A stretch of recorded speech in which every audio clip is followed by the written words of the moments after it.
Welcome to an evening at the Embassy of China in 2023. Hello everyone, my name is Fatima Mahmood. Welcome and welcome back to my channel. Like a mission impossible to me because, well, think about it.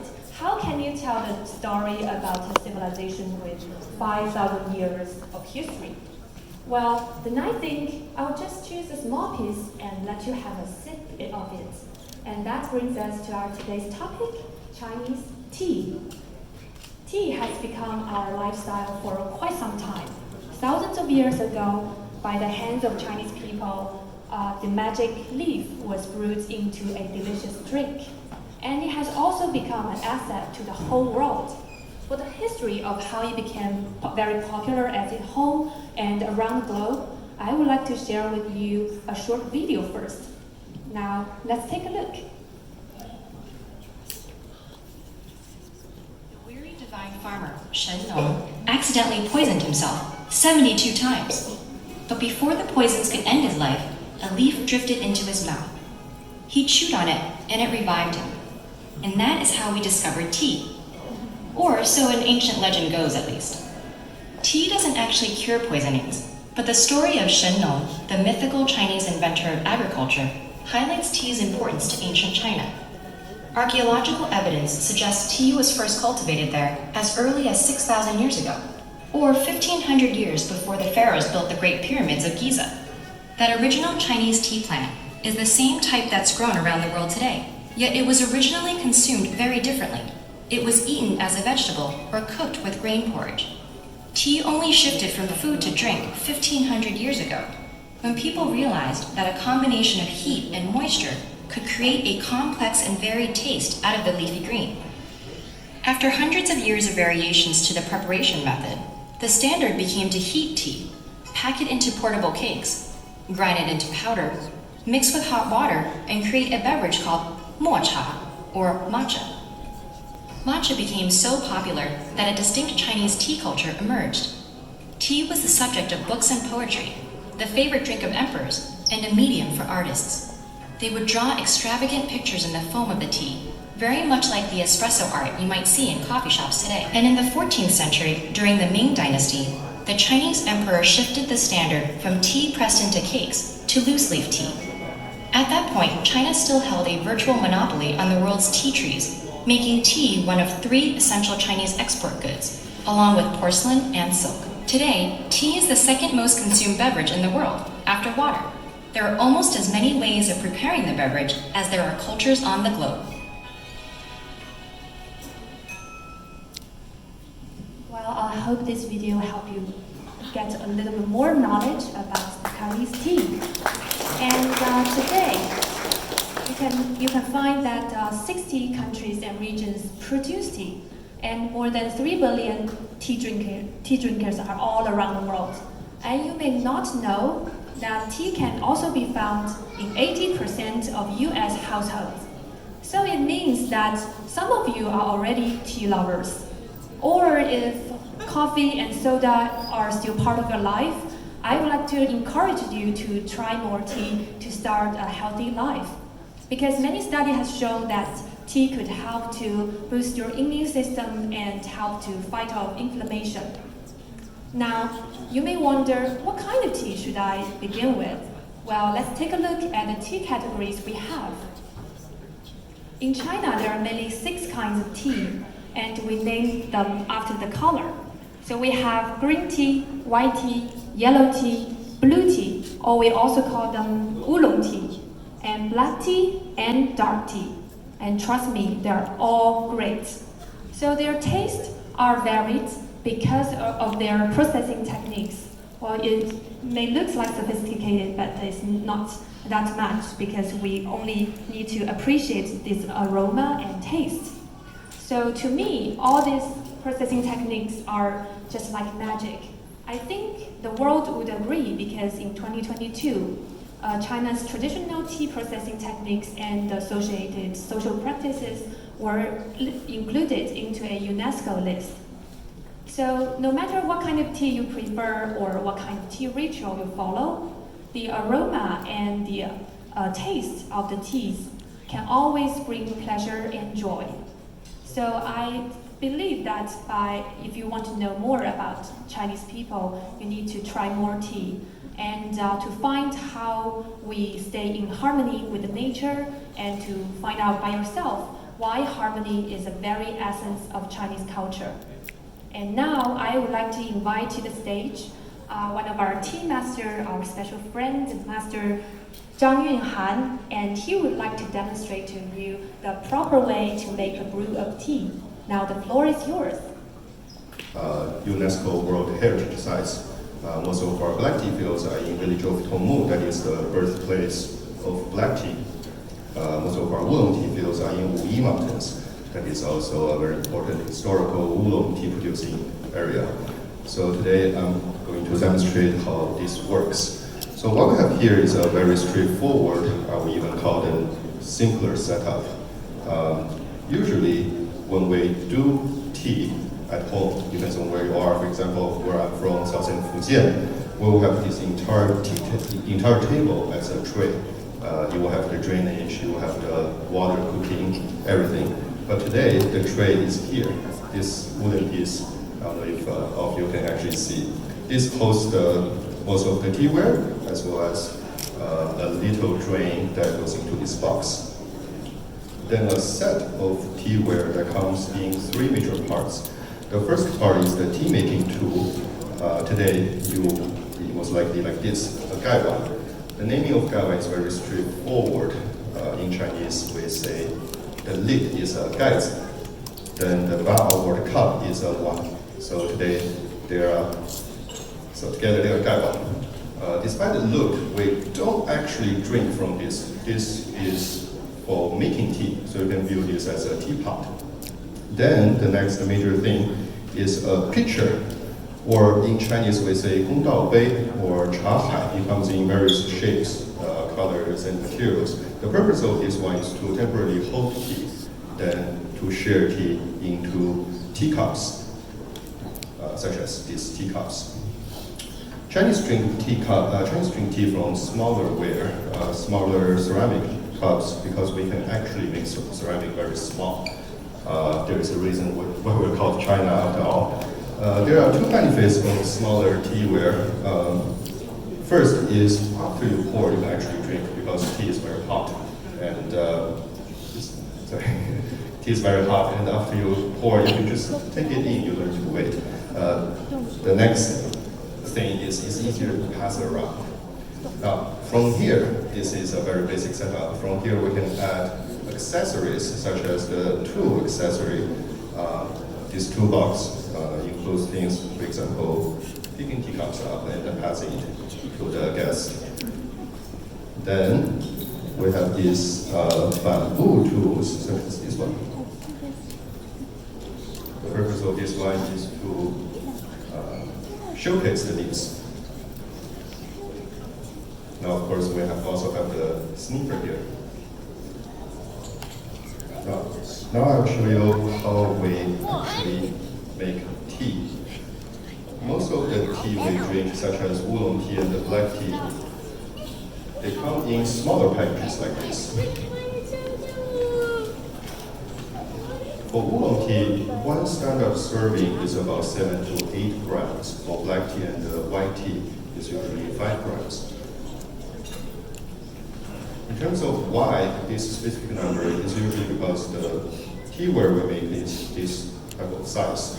A standard gaiwan is about 150 milliliters, so that's why.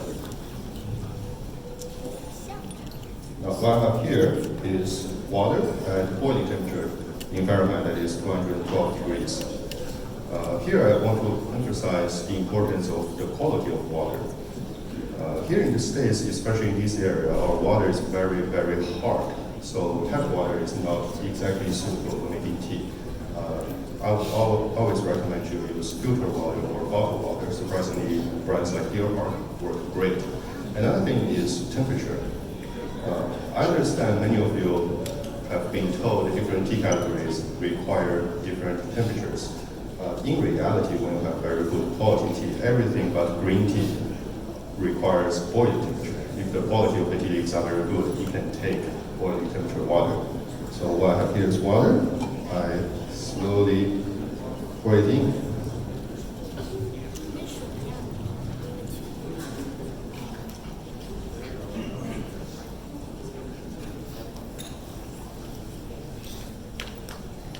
All right, close the lid, I lift it up, and just pour.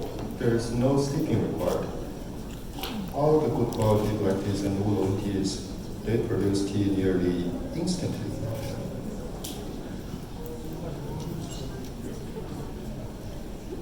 As you can see here, all the color and all the aroma and all the taste will come out instantly. Now, some of you might ask, can I actually reduce the amount of tea leaves I put in here to half and then just steep it twice as long? The answer is no. To explain this is very simple. Imagine in your office, can your employer actually reduce the workforce by half and make you work twice as hard to produce the same result? That's the same reason. Now, from here, I like to demonstrate how this works, the sniffer. It looks like a cup for drinking, but it's really not. Aroma is very important to tea. All the good beverages are the same, all the tea, all the wine, all the coffee. Aroma is first, then taste, right? So this is the purpose of the sniffer. So here's the longer cup. I pour some water in. The next part, I'll put this one down, which is I will use this to cover it, then flip, then smell.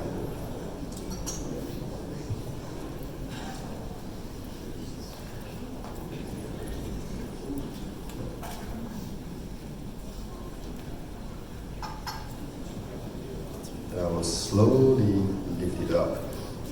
And from here, we can sniff the aroma. I like to show it to you. Yeah. I promise you she likes it.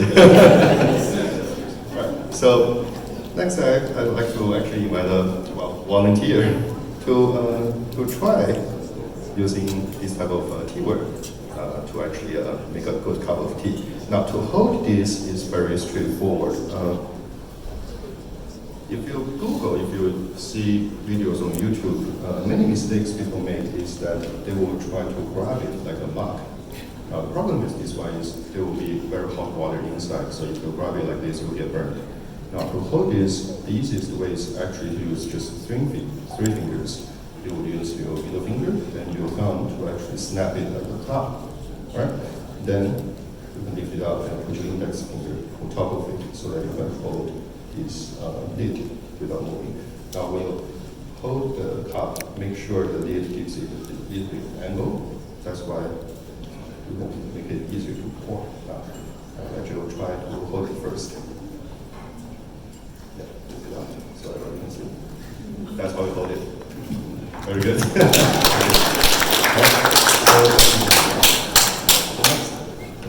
What we will do is you can take the kettle up and slowly pour water counterclockwise, so from the edge into it.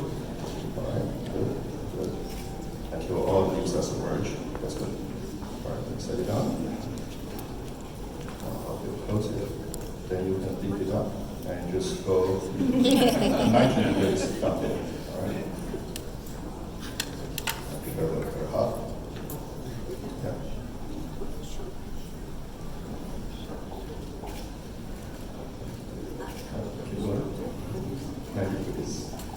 Yes, there we go. Very good. Yes, so today we have a tea station set up over there.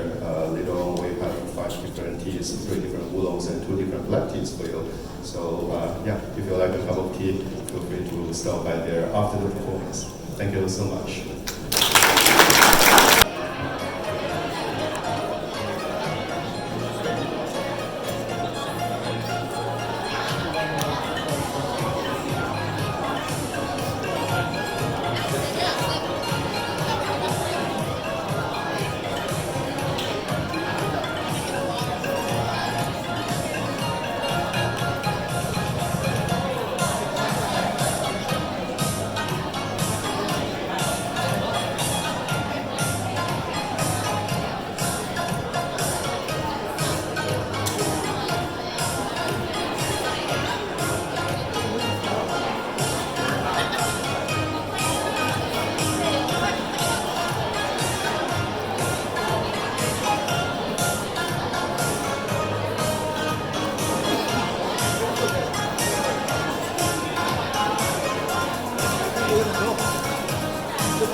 one is this. Yeah, this one. And this one, black tea, oolong tea.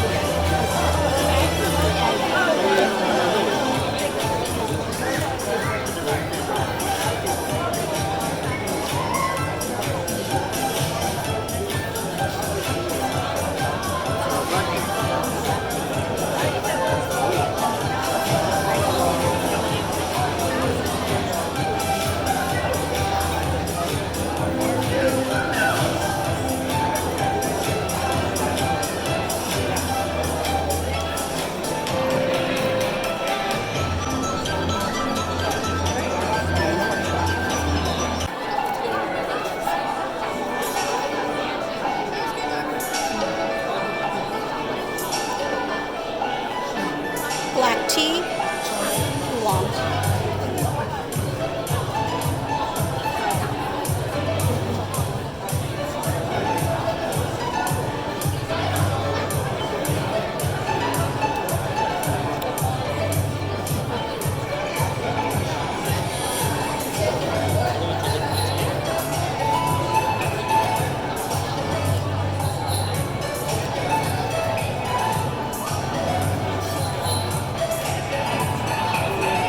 All the green ones are oolong teas, all the pink ones are black teas. What's your favorite? Green is oolong. Whichever color is the most. I think black has more caffeine content. What's the green one? Oolong. This one. Yes.